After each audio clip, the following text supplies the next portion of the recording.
Not too long ago, I was reading a magazine, flipping through the silky smooth pages when I came across an advertisement. It was for a new game meant to be played on your cell phone, filled with cutesy animal characters and colorful puzzles.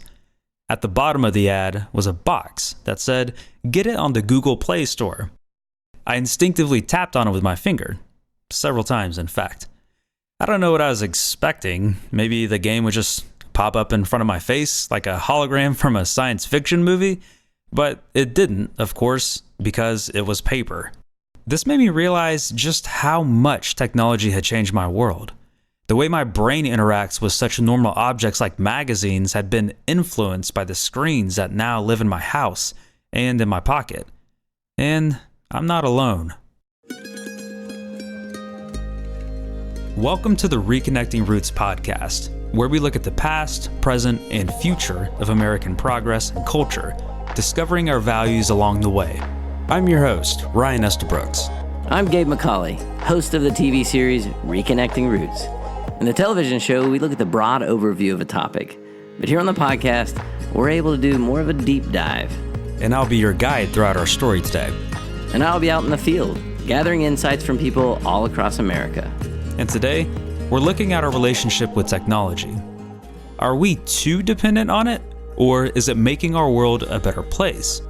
What happens when we become addicted to the joys and pains it brings us? Now, I know, there's a certain sense of irony discussing tech addiction on a podcast. I mean, there's no getting around it. Without technology, this show wouldn't exist. There are so many moving parts to making this happen. There's the microphone that's standing in front of my face, the headphones pumping sound into my ears right now. There's a cable going from the microphone to a computer, which has a level of processing power almost unimaginable compared to what we had even just 20 years ago. And now you're listening to this on a cell phone or a computer of your own. This process of recording, distributing, and listening to podcast episodes is a great example of one of the benefits of technology. It's super easy to create things and get them out to people all over the world. And it's often fun to participate in. Who doesn't want to dive into a world of cool news, movies, TV shows, and music on demand all the time, every single minute of every year, everywhere you go? But where's the line when it becomes too much of a good thing? And how far back does this go? While some people worry about our overdependence on computers today, the truth is we've been dependent on technology for a long time. It's just people don't tend to think of certain inventions as falling under the technology category. Think about the thermometer as an example. How often have you used one to get a temperature reading without questioning the results? Pilots have always depended on their gauges in their planes in order to travel safely. Batteries, both big and small, have been used since the 19th century to power all sorts of things. You can't forget about the light bulb either, which lights up your house and just about every business you go to. But the truth is, most of us aren't addicted to flicking the light switch on and off over and over again. Sure, maybe we're a little too reliant on some of these innovations and have become so used to them that we often forget about them. But we're not addicted to light to the point of distraction. You don't go to a dinner party and chat with a friend while watching them hit the light switch over and over throughout your conversation. But there is something unique about being addicted to, say, checking your cell phone every 5 minutes. We gravitate towards certain addictions for specific reasons, whether we're talking about technology addiction or other types. What makes these new technologies different from the ones we've integrated into our lives in the past? Yeah, I was wondering that too. So we visited Restart Life, which is America's first rehabilitation program that focuses on helping people with addictions to video games, media, and technology. Restart is located outside of Seattle on a beautiful little plot of land full of ferns and evergreens. And while I was talking with one of the co-founders, Hillary Cash, we took a small hike through these woods, and you realize why they would choose a location like this for those dealing with tech addiction. We really were comparing it to enchanted woods straight out of some fantasy. I mean, they were lush and green, and it was hard not to be drawn back to nature when you're just surrounded by serene landscapes, away from the noise and distraction of technology. And my conversation with Hillary was pretty eye-opening. She's incredibly smart and has a ton of good insights into why tech addiction is so different from anything else. What do you think makes this unique?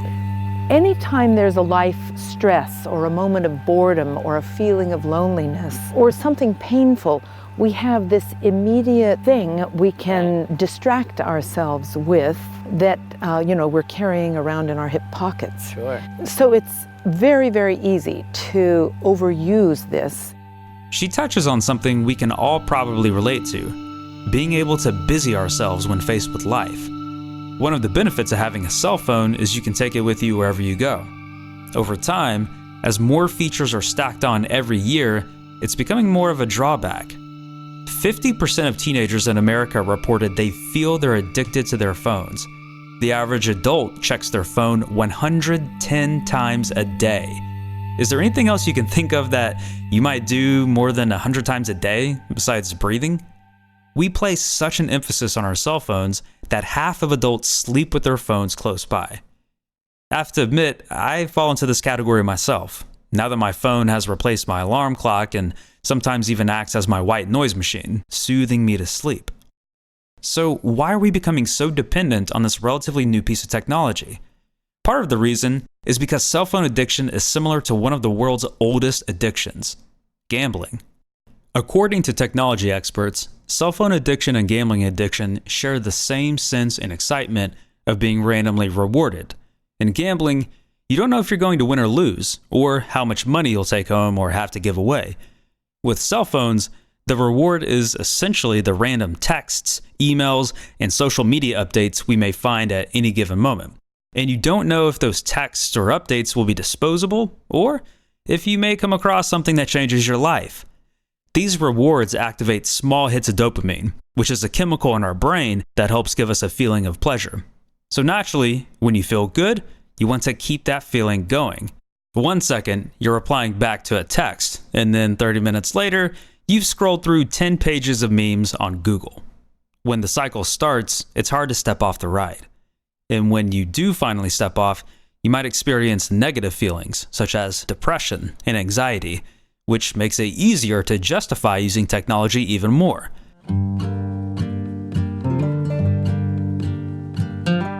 And what's interesting, though, is how our brain also pumps out chemicals when we hang out with each other, which Hillary was telling me about. Technology affords us now the ability to communicate in ways that we never imagined, but yet I feel like in some ways we're more alone than we've ever been. There's this thing called limbic resonance. If you and I are buddies and we are in one another's presence like this, it releases in your brain and mine a whole bouquet of neurochemicals that keeps us well regulated. The online connecting that people are doing is taking us away from the experience of being face-to-face in social interactions. And that's why we're becoming dysregulated. Now, while I was there visiting Restart, I got to hear from some of their members who have gone through the program, such as Charles. He was very open with me about his struggles.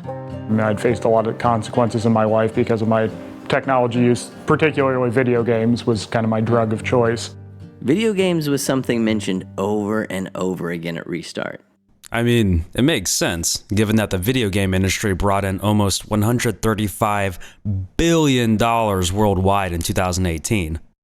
59% of all Americans play video games. When you look at the demographics of kids between the ages of 12 and 17, that number rockets up to 97%.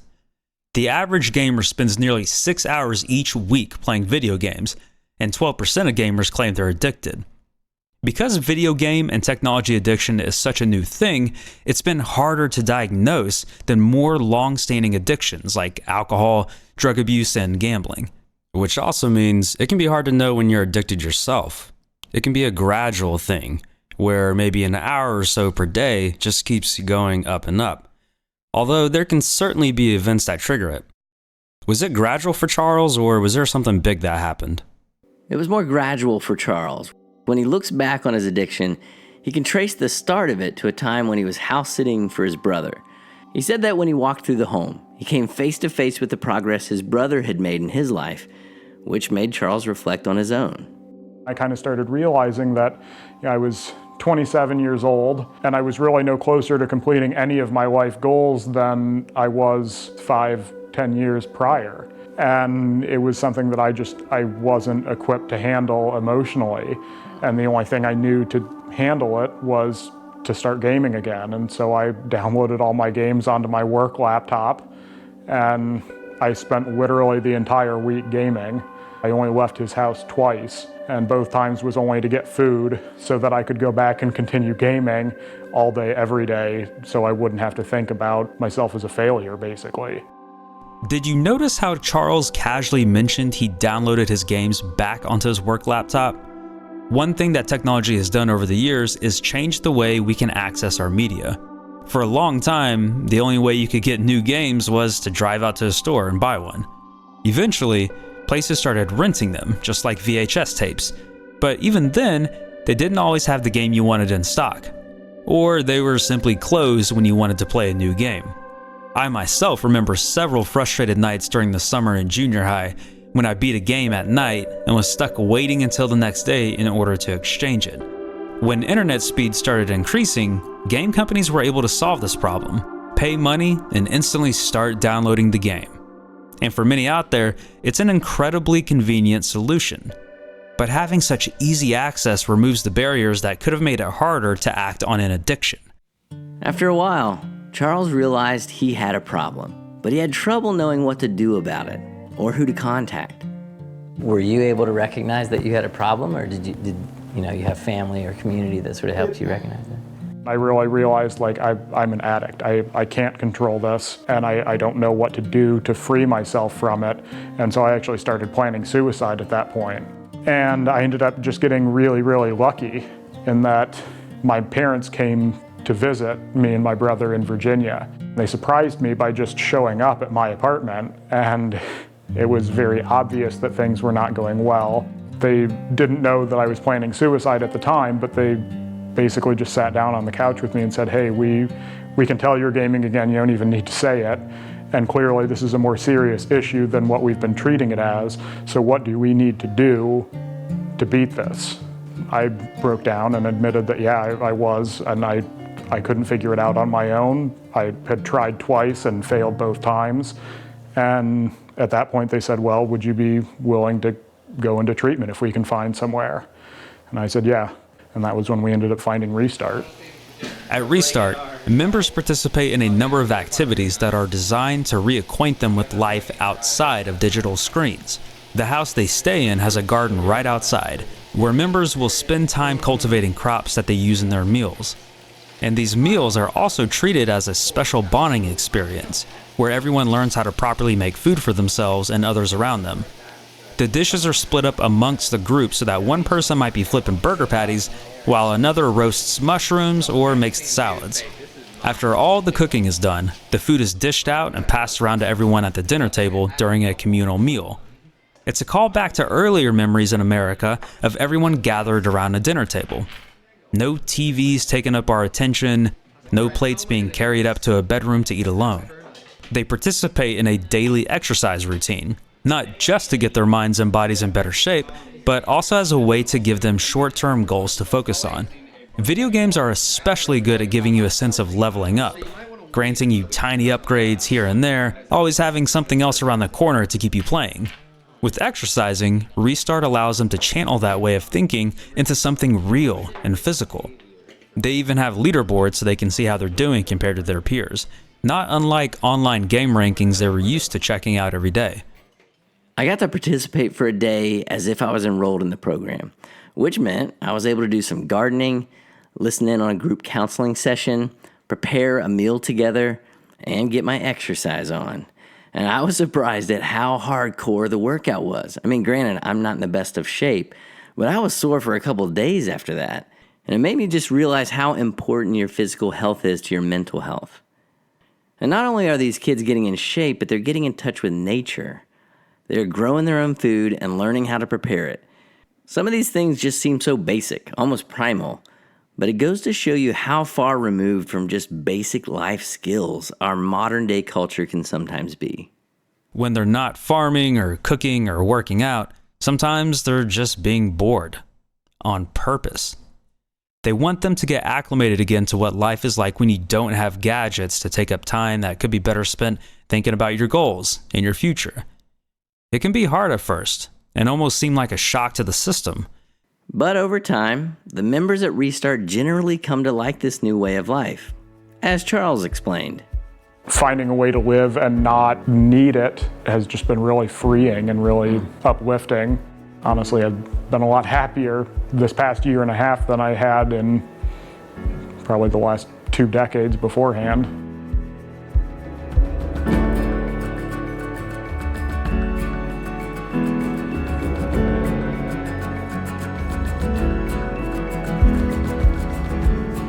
Ironically, over the past few years, we've seen an uptick in programs and phone applications that monitor our digital usage and sometimes try to flat out block it. Personally, I use a program called Rescue Time, which tracks all of my computer and phone usage day and night, then sends me a report at the end of the week showing how much time I spent on certain games and websites. It even gives me a productivity score and summarizes where unproductive time is going. The first week I used it was eye-opening. Turns out, I was spending hours on Twitter when it only felt like a few minutes here and a few minutes there. Same with news websites. Once I started seeing where my hours were going, I couldn't help but want to make changes with how much time I spent on these websites. I needed a piece of technology in order to tell me how much time I was using technology. It's a little odd to think about, but hey, if it works, right?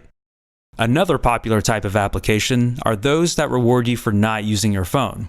Forest is one that lets you set timers, and if you make it through the entire length of time without using your phone, you're rewarded with digital trees that grow in your digital forest. Over time, you plant more digital trees, so it feels like you're making progress towards something. And what's kind of cool is that if you have the upgraded version of Forest, the company will actually plant real trees for you if you can stay off your phone long enough. But if trees aren't really your thing, there's an application called Milk that might be a little more enticing. The name of our startup is Milk the Moment, and we have a mobile application that we call Milk for short that rewards you whenever you refrain from using your phone in places or situations where we all should be a little more present or intimate, focused, and safe. So our app encourages you to do that, and when you do that, you're activating the app, locking the phone, putting it away, and the app begins to accrue points every minute that the phone is not in use. And once you have enough points, you can redeem those points for some type of reward that is built into the app. That's Courtney Coco Eason. With her Milk application, you can get things like gift cards for staying off of your phone. Her epiphany for this program came to her at her previous job when she had problems getting everyone's attention, which can be an issue when your job is literally to get everyone's attention. My background is in music and entertainment. I used to work in the music industry in Nashville. I did a lot of music events, a lot of concerts, music festivals, and I'm kind of what you call the hype girl. So before the show gets started, I'm in charge of getting on the stage, getting everybody's hands in the air, screaming, and just kind of getting them ready for the show. And I just noticed that year after year, it just seemed like the crowd participation was just declining.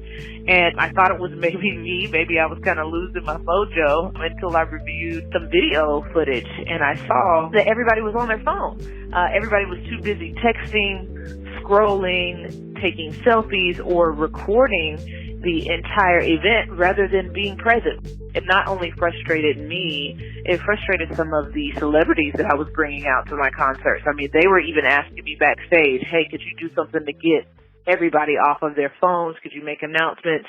And nothing was working. So one day after an event, I was just super frustrated with the audience, and that's how I came up with the Milk app.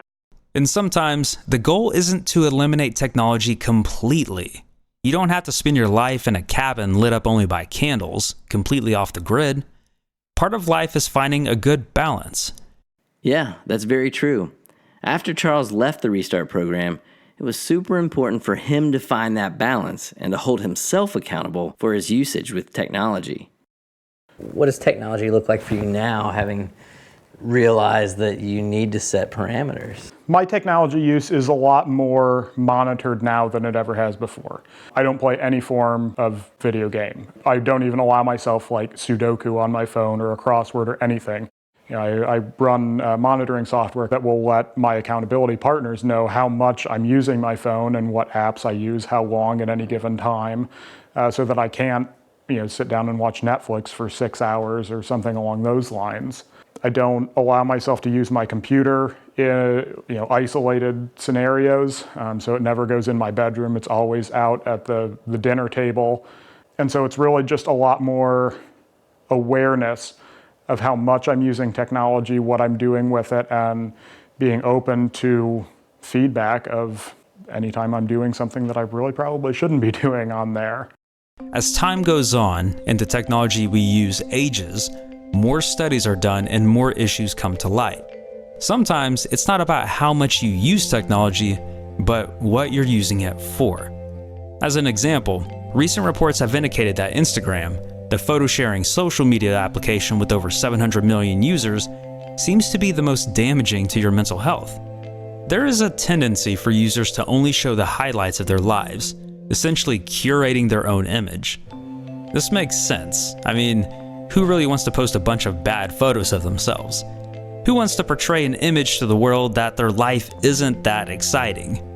We want others to like us, to approve of us in some sort of way, but the downside to this is we're not seeing the real lives of others on Instagram as well. Instead, it's photo after photo of someone traveling on vacation to a place you wish you could go, or some fitness guru who has the type of body you've always dreamed about, or even your close friends hanging out at the coolest looking party while you're stuck pulling a late shift at work. Essentially, people are living out two lives, the curated one we show the public and the one we live privately. For ages, there has always been this duality, but the internet and our social media networks have added a new twist to the situation. Our other identity used to be relegated to physically going into the public space, or having people over for company at your home. Now, you're connected to the public at all times. It's always there, and it seems to be affecting our moods and decision making. There's a certain pressure that comes with wanting to snap photos from your life, not to keep and look at later, but purely to post for others to see. Wanting others to think you're doing great in life. This produces feelings of inadequacy, fear of missing out, and even anxiety and depression in some. All things that tend to help fuel our tech addiction, which puts us further into the cycle. And if you want to pull out of that cycle, it can be hard. Why? Because so much of our daily lives have become dependent on technology, even beyond our cell phones and gaming consoles. Our banking systems now largely run online, as do our airports and many other businesses we depend on. Naturally, as companies look for ways to cut costs, they've introduced more digital tech we have to interact with in order to use their products and services. If you want to run your own home security camera system, odds are it's going to be connected to your internet and home computers. It's the cost you pay for being able to stream your home camera to your cell phone at any time of day. Personal health tracking devices and wearables offload data onto your computer or phone so you can track your progress. Many people with medical issues rely on electronic devices to literally save their lives. In a sense, our whole developed world has become addicted to technology, and it's very reliant on it. It's everywhere we go, whether you're scanning your own items at the self-checkout in the grocery store or printing out photos from your phone at a kiosk. And that's all before we get to another big part of our lives that requires technology: many of our jobs. It's rare to work in a corporate position without needing access to email. Thousands of employees are now working remotely, where they can spend hours every day working on computers in order to pay the bills. In fact, when I was thinking back to every single job I've had, even the first one I got at a pizza place when I was 16, I realized I had to interact with computers at every single one. When you're at home, you have more control over temptations. You can keep your laptop in a bag or your cell phone in another room. But when your way of living requires you to log on online 5 days a week, it can be harder to resist that temptation outside of working hours as our days bleed into our nights.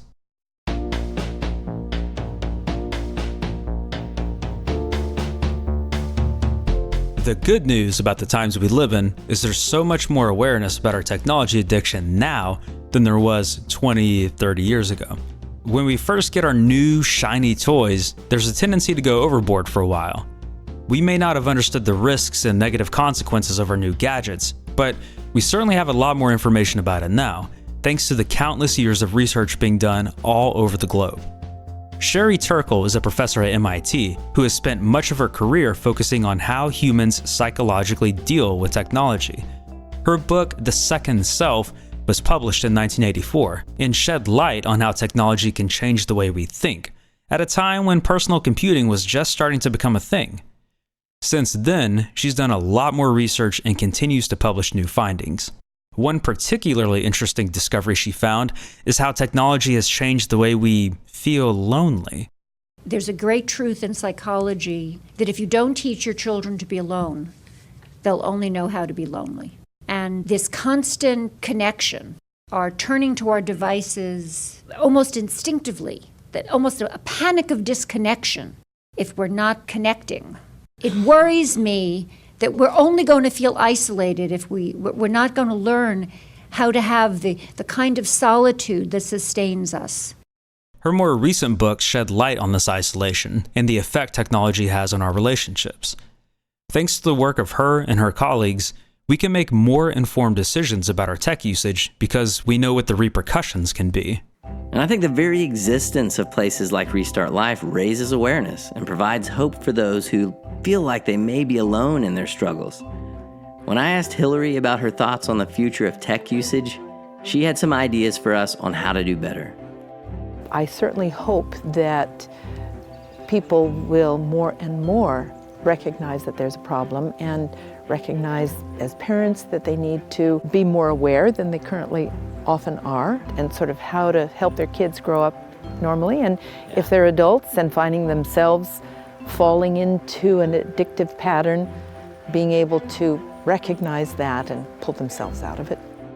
And when I talked with Alex, another member of Restart Life, he had some advice for others out there struggling with tech addiction. Really, the best thing I can say is to just be with people, be around other people, make friends in the real world, have real life experiences. Don't just have everything through a phone or a device. That's as simple as I can put it. The internet and our cell phones were made to connect us with one another, but they're far from being the only things that connect us.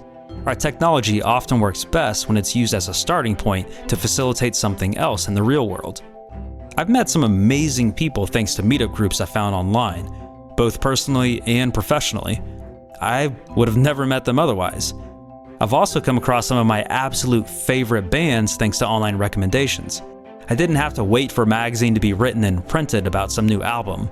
Instead, someone sent me a link. I listened to it, I loved it, I bought the album, and I got to see them in concert when they came to my city, which I also found out about thanks to alerts set up online.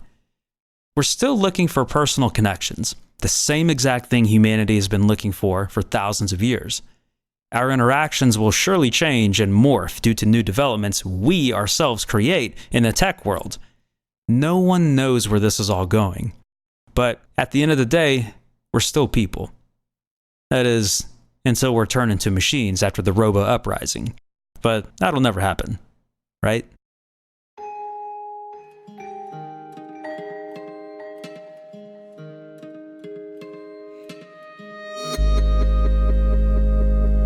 Thanks for listening to Reconnecting Roots. To learn more about the TV series, watch video clips, and more, go to reconnectingroots.tv. Feel free to rate us or leave a comment on iTunes or wherever you get your podcasts so we can keep the conversation going. Until next time.